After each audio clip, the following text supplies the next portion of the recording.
Hello, everybody. Hi. Glad All to right, be. we're just going to wait a few minutes, and we'll begin when more people get here. Which one gallery view? Yeah. Got the right code. Oh, you're in. I'm in.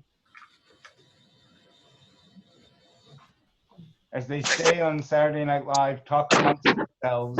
We're going to wait till more people get here.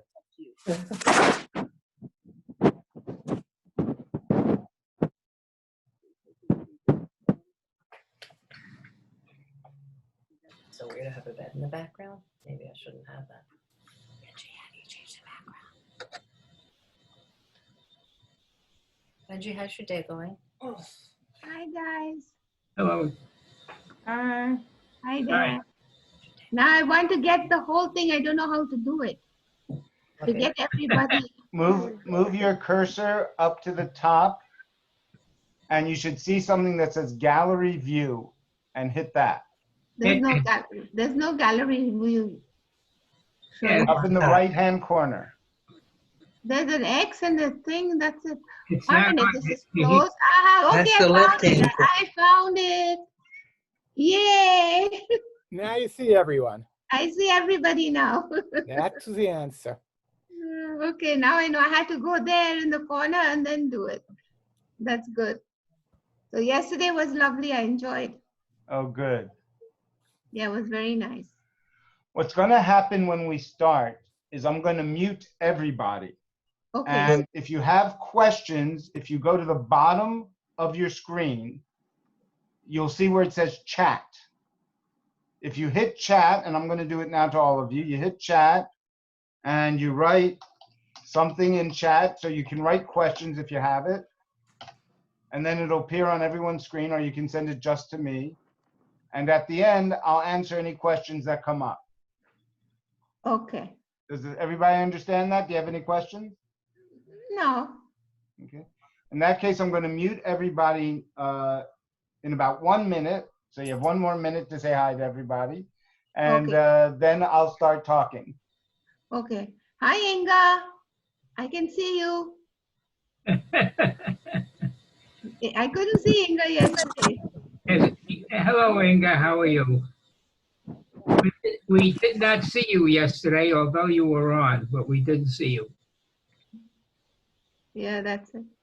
So anyway, hi everybody. Zach, Joan, Hi. Janet, Riva, David. Hello. Hi, Matilda. How? So whenever you guys are ready, I'm ready. Hi.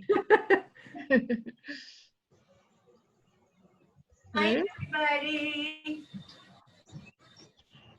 Hi, Lex-san. Here comes Irene. There's Les. Hi. Les, Hi. Home Depot Hi. had a line about 2 blocks long to get into the store. Never got out of the car. No kidding. Went home. All right, folks, I'm going to mute everyone. Okay. And then I'm going to start talking. And like I said, if you have a question, send it to me through chat, and I'll answer all the questions at the end of my talk. Can you do that? And Oh. the lecture. Okay. So we click chat to to ask a question, right? Yeah, you Okay. can send a question to me At the bottom where through it the says chat chat. at the bottom. Okay. Okay. Yeah, got it. it says chat. Yeah. I see. look who's here. Yeah, Next to her. this one you're talking about hat. This is Inga. Inga, yeah. Okay, everybody is muted now, and I'm going to start talking.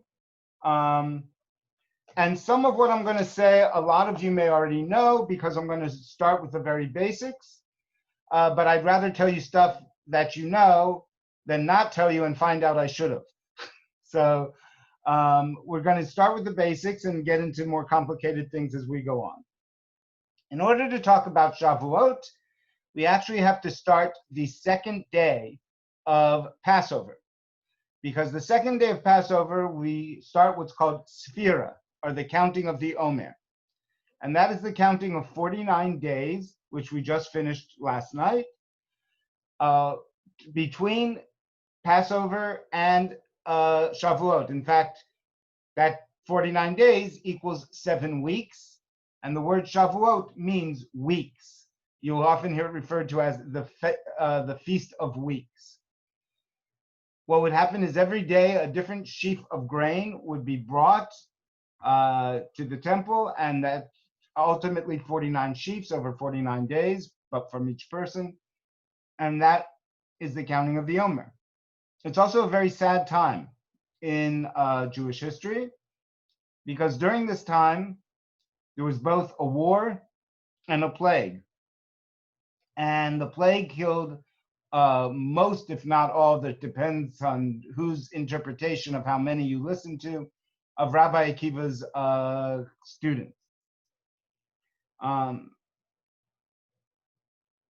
It is a time of mourning.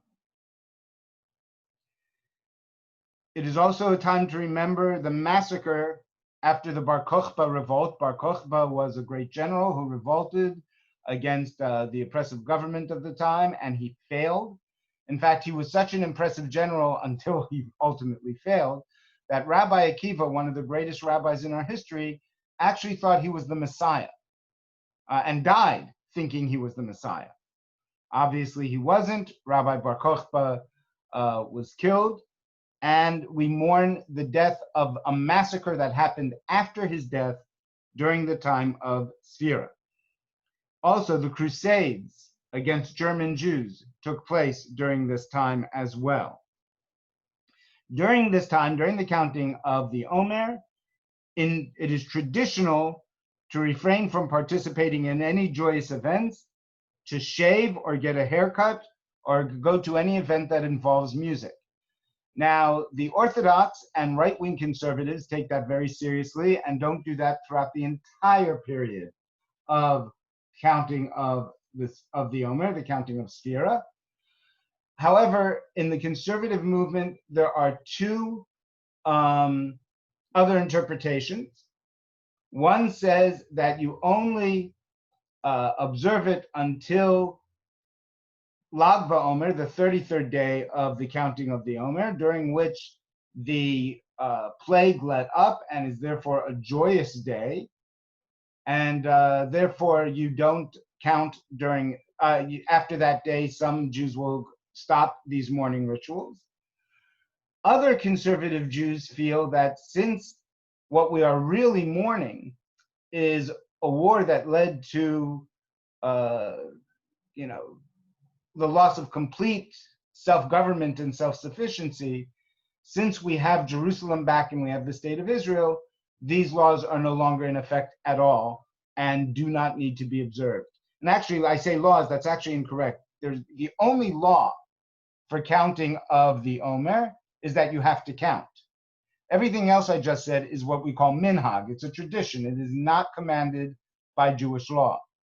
And therefore, many rabbis in the conservative movement feel that since we have Israel back, there's no longer a need to mourn during this period, and these traditions are not observed by that faction of the conservative movement. The Reform movement, of course, in its stress on individuality, says basically, observe that which has personal meaning to you, don't observe that which doesn't have personal meaning to you. So if it has meaning to you to observe the morning rituals during the counting of the Omer, do it. If it doesn't, that's okay too. There are 3 modern holidays, 2 of which are commemorated, 1 of which is celebrated during the counting of the Omer. The first is Yom HaShoah, which is a Holocaust Memorial Day. The second is Yom HaZikaron, which is Israel's Memorial Day for the soldiers who have fallen in Israel's wars and battles. And the happy one is Israel's Independence Day. And I have to tell you a story about Israel's Independence Day. That to me is one of the most meaningful ones that I have ever experienced. By the way, for the people who have come in a little later, I wanted to let you know that if you have any questions at any time, if you go to the bottom of your screen, you'll see a button that says chat. hit chat and send me the question, and I'll answer all questions at the end of my talk.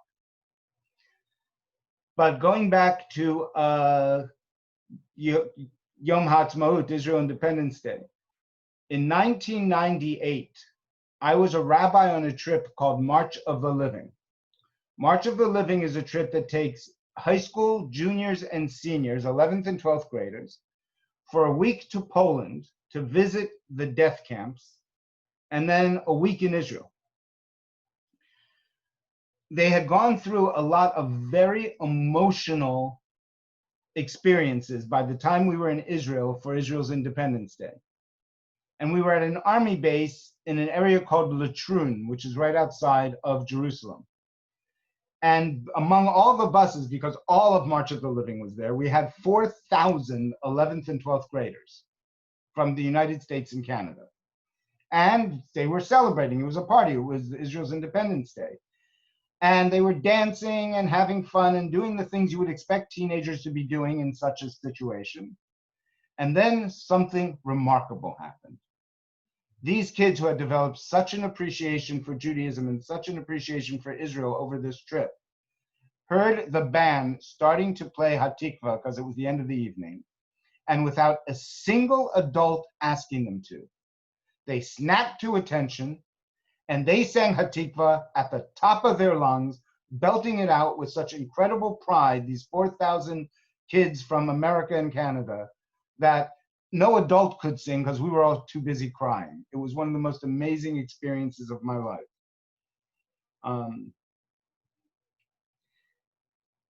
One is actually technically supposed to start preparing for Shavuot for 3 days before. And that is because these are called Shloshet Yemei Hagbala, the 3 days of reception, the 3 days that the Israelites prepared to get the Torah. And Shavuot is the holiday of the receiving, of the giving of the Torah. During the 7 weeks between Passover and Shavuot, every Shabbat, one is supposed to study a different chapter of Pirkei Avot.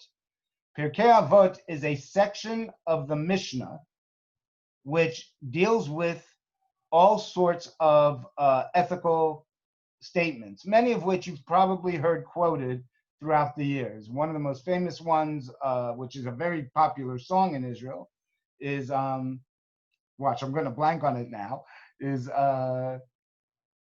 Lo alecha hamlacha ligmor, v'lo ata ben chorin lehibatel mimena, which means you are not free, you are not obligated to finish the work of making the world a better place, but neither are you free to desist from it. And that's a very famous line that comes from Pirkei Avot, which is studied during these weeks. Shavuot is a 2-day holiday outside of Israel. It's a 1-day holiday in Israel. It represents both the giving of the Torah, and I'm going to come back to that, and the harvest where first fruits were given. It is also called Chag HaKatzir, which means the festival of gathering, and Zman Matan Toratenu, the time of the giving of the Torah. Now, it's one of the great lessons of Shavuot, is that it is the time of the giving of the Torah, not the time of the receiving of the Torah. Because God gave the Torah once, but Jews are commanded to receive it each and every day. So we don't refer to it as the time of the receiving of the Torah, because that's something that is ongoing, but we refer to it as the time of the giving of the Torah. What is prohibited on Shabbat is prohibited on Shavuot, with 2 exceptions. One is allowed to carry on Shavuot, and one is allowed to start a fire if you are starting it from a flame that existed before Shavuot. So if you light a fire before Shabbos, you can't take a stick, put it in that fire, and light a second fire on Shabbos. But you can do that on Shavuot and on other holidays. The first night of Shavuot is called a Tikkun Leil Shavuot, and it is an all-night study session that one is supposed to participate in. The leader takes, usually it's supposed to be a section of Talmud, and you study it all night. And I have to tell you, when done right, it is the most beautiful experience one can have when you're young enough to stay up all night. Right now, I don't think I can do it anymore the way I did it in the beginning of my rabbinate unless I sleep all afternoon in preparation for it. But when I was a younger man, and Riva and Simon, you guys are still young enough to do this. It was really a beautiful thing if you had a good teacher to study up all night and discuss all night and learn all night. And the other aspect of at least home ritual that is special to Shavuot is because the Israelites were preparing themselves to receive the Torah, and because they knew that there were laws in it about what food one could eat and what food one could not eat. The Midrash, the rabbinic interpretation of the Torah, teaches that we ate dairy for 3 days until we received the Torah because we didn't know what meat was kosher and what meat was not. Therefore, it's customary for some people to eat only dairy foods on Shavuot. For others, not everybody adheres to this. Some people don't adhere to it for health reasons. For example, I can't adhere to it. I can't eat dairy. If I eat dairy, it's not a good thing. But other people, whether or not they adhere to it, might be because they come from are descended from a place that never followed that tradition, and therefore they don't follow that tradition. And other people do, but that's the other special part of Shavuot, which leads me to something else I want to say about Shavuot. I'll start with this story.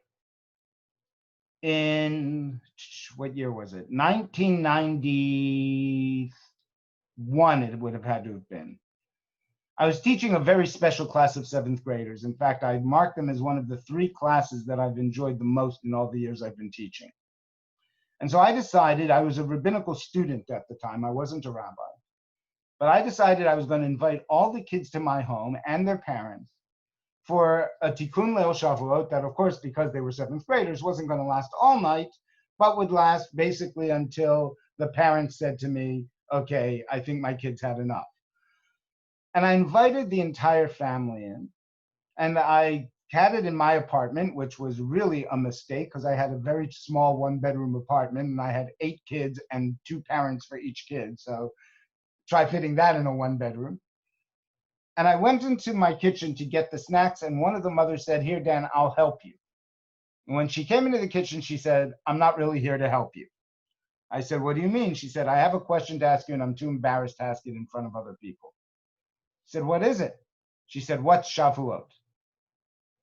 So I said to her, I actually lied to her because this was not true, but I said, oh, don't worry, I planned to explain it before I start teaching anyway, which wasn't true because it hadn't occurred to me that the adults, I knew the kids knew what Shavuot was, I taught it to them, but it hadn't occurred to me that the adults didn't know, which was a great lesson for me at that time. I went in and I started teaching it and discovered only one adult had even heard of Shavuot, and he said it to me like this. He said, oh, we used to have a holiday like that, I think, when I was a kid, only we called it Shavuos. So I had to explain to him that Shavuos and Shavuot were the same thing. I tell you this story for the following reason. The overwhelming majority of Jewish adults my age and younger, even those that belong to synagogues and are fairly active, have never heard of Shavuot. And I have figured out why, and this is the tragedy of the holiday. There is nothing of spectacle. With Sukkot, you know you have Sukkot because you build a sukkah. Passover, you have a Seder. Shavuot, you study all night and eat dairy.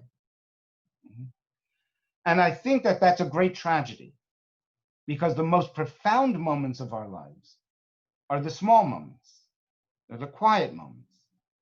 And Shavuot is a holiday dedicated to learning, dedicated to understanding ourselves and our tradition better, dedicated to introspection.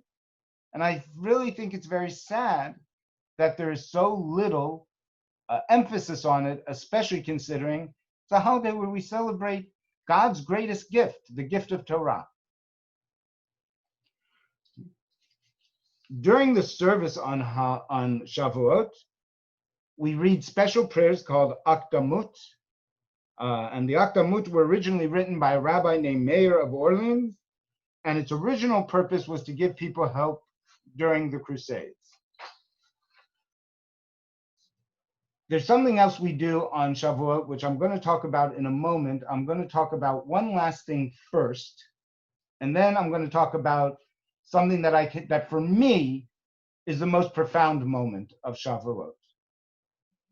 But first, I want to talk about what non-Orthodox movements did to encourage attendance on Shavuot that I think was a big mistake. They did confirmation classes on Shavuot, or confirmation celebrations, I should say, on Shavuot. Now, why was this a mistake? First of all, confirmation is not a Jewish thing. It's something that the Reform movement stole from the Protestants when they decided in the early Reform movement they didn't want to have bar and bat mitzvah anymore. Okay? That's how confirmation started in Judaism. They then found out their people still wanted bar and bat mitzvah, and they brought it back. By that time, confirmation was entrenched, but it is basically a Protestant ritual. Why did the conservative movement do it? Good question, glad you asked. The conservative movement, as some of you may know, and some of you may not know, was a breakoff from the Reform movement. The conservative movement was a reaction to feeling that the Reform movement had gone too far with the Reformation, and it was a breakoff. To give you just a very quick story of how it started, give you a little history of the conservative movement. The early Reform movement, which, by the way, started in Germany but became popular mostly in the United States. The Reform movement had a group of rabbis who felt that the reforms were going too far, that we had to conserve part of the tradition. What happened was at the very first graduation of Reform rabbis in America, which happened in Cincinnati, these right-wingers were promised that the meal would be kosher. The meal had every treif food you can possibly think of. And it was done very intentionally to insult these right-wingers and have them get out of the movement. Okay? You will hear it referred to by Jewish historians as the treif banquet. That's what it's referred to as. So these right-wingers did exactly what the left-wingers wanted them to do. They got offended, they got up and they left. And they decided to start a school. Now in Germany, again, there was a very famous Jewish school called the the Jewish Theological Seminary of Breslau. And they had a very specific way of teaching, which I'm not going to go into because that's too off course. But the rabbis who left decided that they wanted to teach Judaism that same way. And they started a school called the Jewish Theological Seminary of America. And they opened the doors and they said, "We're here." And no one cared. Okay? And the Jewish Theological Seminary of America came this close to disappearing off the face of the map 5 minutes after it opened, if it wasn't for a trick of history. In the 1880s, almost every Jew in America was Reformed. Then, because of two massive waves of immigration, by the 1920s, almost every Jew in America was Orthodox. Now, there were some Reform millionaires, including some guy named Guggenheim, who you may have heard of, who came to the head of the Jewish Theological Seminary, a man named Solomon Schechter, who you also may have heard of. And they said, "Look, we're not going to get these immigrants who embarrass us to death. They dress funny, they talk with an accent, they've embarrassed us to death. We're not going to get them to become Reformed Jews. But we're willing to give you a lot of money for your school because maybe you can take these people into your school and Americanize them." And Solomon Schechter said no. He said, "That's not what I'm here for." He said, "But I'll tell you what I am willing to do. If you're still willing to give me the money, I'm willing to make this the greatest Jewish institution in the world by hiring the best teachers in the world." And maybe some of these immigrants that you don't like will come through my school and will become Americanized by learning in my school. The millionaires agreed to this. Schechter went around the world, found the greatest Jewish teachers alive at that time, and brought them to America to teach at the seminary. And until the late 1940s, early 1950s, I think it was 1948 actually was the year, every student at the Jewish Theological Seminary of America came from an Orthodox background to become a conservative rabbi. The very first Reform Jew to become a conservative rabbi was in 1948. How do I know this? He was my father. First non-Orthodox Jew to go to the seminary, 1948. So I tell you this so that you understand where confirmation came from. But even if we accept confirmation as something Jewish, here's why I think it was a mistake. Shavuot ended up becoming about confirmation and not about the gift of Torah. And I think that's why ultimately most conservative synagogues nowadays no longer do confirmation on Shavuot. There was a big push in the 80s and 90s to move it to a Shabbos. And now most conservative synagogues will do it on a Shabbat during the year. Last thing I'm going to talk about, and then I'll get to, I see there's some questions on chat. I will get to them. Okay, yeah, I'll talk about that in a sec. The Book of Ruth is read on Shavuot. For those of you who are not familiar with the story of the Book of Ruth, I will tell you it very, very quickly. I will probably leave out a bunch of details because I'm only going to take 5 minutes to talk about it, to talk about the story, and then I'm going to talk about why I think it is one of the most important books to read and to study. The Book of Ruth concerns a woman named Naomi. Wait, it's the Book of Ruth and it concerns a woman named Naomi? Yep, be patient. Ruth will come into it, I promise. This woman named Naomi marries a man, has 2 sons. The 2 sons married 2 women. One is named Ruth. I told you she'd come into it. And the other is named Orpah. By the way, some 50 odd years ago, or maybe now it's 60 odd years ago, a baby was born in Chicago who was supposed to be named Orpah. They spelled the name wrong on the birth certificate, and that's why you all know Oprah Winfrey. She was supposed to be, I've heard her tell this story 100 times. She was supposed to be Orpah Winfrey, and they misspelled the name. And so she's Oprah Winfrey. If she was Jewish, though, her Hebrew name would be Orpah. At any rate, the husband of Naomi and her 2 sons, the husbands of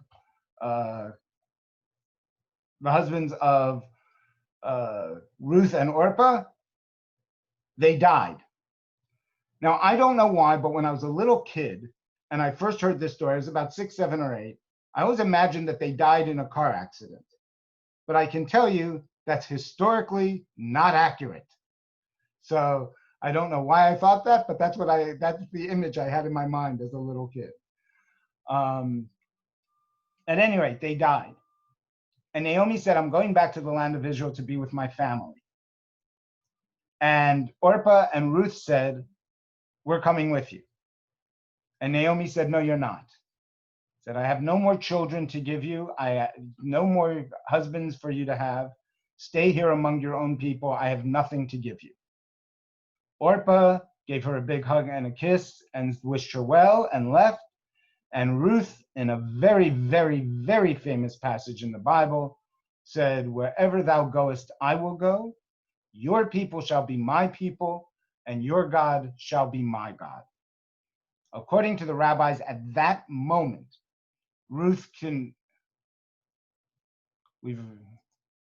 at that moment, sorry, for that interruption, I got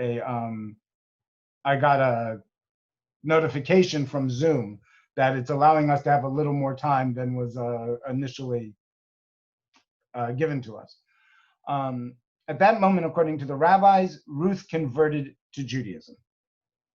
They go to the land of Israel. Ruth meets a man named Boaz. They fall in love. There are some complications, like in any great love story, but ultimately it's resolved, like in any great love story, and they get married. And we find out that Ruth and Boaz are the progenitors of the line that will ultimately lead to King David. And King David, of course, is the progenitor of the line that ultimately leads to the Messiah. Okay. Now, why is this book so important to me? For several reasons. First of all, it's read on Shavuot because just as we are supposed to receive the Torah on Shavuot, Ruth receives the Torah by becoming one of the Jewish people. But I want to point out to you something, and this is so important to me. The paradigm of the person who converts to Judaism converts for love. Okay? She didn't have a sudden revelation going, wow, your God must be the only God. She converted because she loved Naomi. This is an important point because I used to run a conversion program.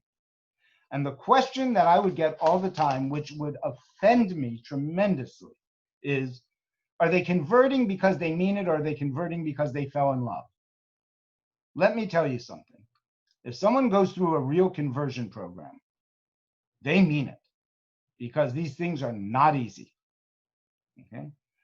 Also, remember that Ruth, the convert, is so holy in God's eyes that she is the great, great, great grandmother of King David, and therefore the great, great, great, great, great, great, great, great, great, great grandmother of the Messiah. A convert. By Jewish law, largely because of the book of Ruth, one is never allowed to to mention to someone who has converted to Judaism that they are a convert. In fact, we use the phrase Jew by choice, because once you've converted to Judaism, you are considered as Jewish as anyone who was born Jewish. There's considered no difference. And in fact, it is an avera in Judaism, it is a sin in Judaism to remind someone that they are a convert. And I'll tell you when this really hit me the most and when it got me the angriest. My very first job out of rabbinical school, I was an assistant rabbi in Boca Raton, which also is a very funny story, because what happens in rabbinical school, I don't know if they still do it this way, but what they used to do is if you were a senior, there was a wall where they had all the synagogues that were looking for rabbis, and you would sign up for the synagogues that you wanted to be interviewed for. And I only signed up for synagogues that were coming to the seminary. I wasn't going to go out for an interview. I wanted to keep the interviews in New York. And I signed up, and then there were a couple that changed their minds, and I guess Boca must have been one that changed their minds. And if they changed their minds, I crossed out my name. But I get a call from this woman going, I'm calling from Boca Raton, and this was my honest to God response. I said, what's a Boca Raton? I had no idea what that was. And she said, well, it's a city in Florida, and we're looking for a rabbi, and you signed up to be interviewed?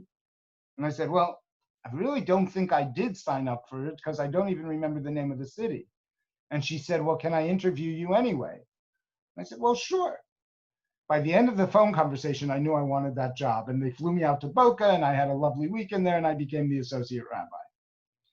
And one of the people who I got to know quite well was this wonderful woman who, at the age of 20, she was in her 60s by the time I knew her. At the age of 20, she had converted to Judaism. She had learned every day. She studied about Judaism from the time she started her conversion program to the day I met her to beyond. She gave the money to the synagogue for the Hebrew school. She was at every minyan, every daily minyan, every holiday minyan, every Shabbat minyan. One night she went out with a bunch of friends, including a friend who was born Jewish, but was not at all observant. And the movie they decided to see was Jewishly themed. And in the middle of the movie, the friend who was not observant said to her, do you need me to explain this to you? Because I bet you don't understand it. and she left the theater crying. And it showed me that there are people who, no matter how much someone might be invested in their Judaism and in their synagogue, still see people who are Jews by choice as converts. I'll give you another example. I have a friend who is a Jewish educator. That is what she does to make a living. She teaches Jews. And when she and her husband divorced, her friends said, "Are you going to go back to Christianity now?" She had dedicated her life to teaching Judaism, but they just assumed that she was only Jewish because she had married her husband.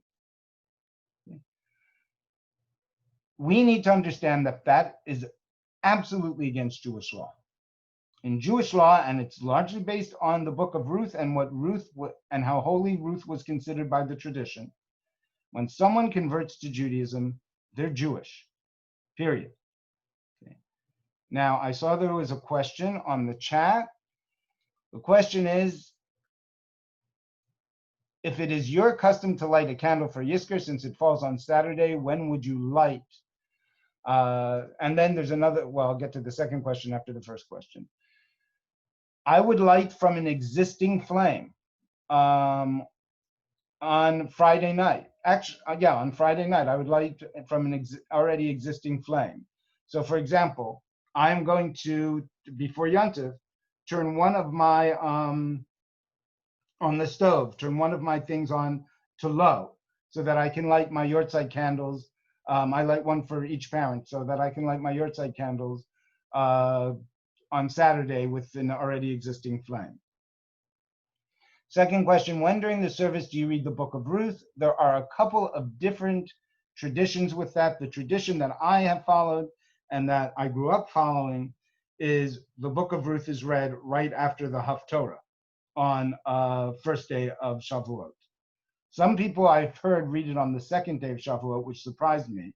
But I've always been part of the tradition that reads it after the Haftorah on the first day of Shavuot. See, what time is it?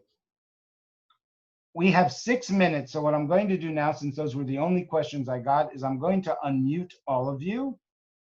And if you have any questions, you should now be able to ask them. If you are still muted, it means you have muted yourself and you need to unmute yourself if you have a question.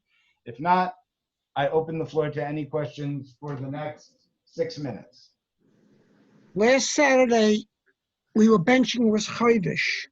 Now, praying alone without a minyan, do you bench Rosh Chodesh on your own? Without a Torah, of course. Right. I hate the answer I'm going to give you because it's an answer too often in Judaism, but it's true. There are different answers to that. Some people do, some people do not. I will tell you that I did. I did bench Rosh Chodesh. Other people would say you don't bench Rosh Chodesh without a minyan, but it's what we call in Judaism a machloket. A machloket is when there are two answers, both of which are acceptable, and both of which are acceptable, and you go by, traditionally you go by the rabbi who you follow. So if you follow me, then the answer is yes. You would have benched it. Any other questions? Yeah, we had a discussion, you and I, about the test to determine a Kohen.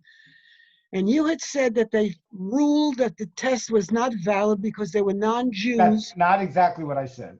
Not Okay, exactly what I said. Okay. Mm-hmm. What I said was the person who discovered the gene Mm-hmm. has said that he's very angry that certain Orthodox authorities have made it into, for political reasons, into a gene that is a Kohen gene, because the original scientist who discovered the gene has said all Kohanim have the gene, but not everyone who has the gene is a Kohen, and that in fact there are non-Jews who have the gene.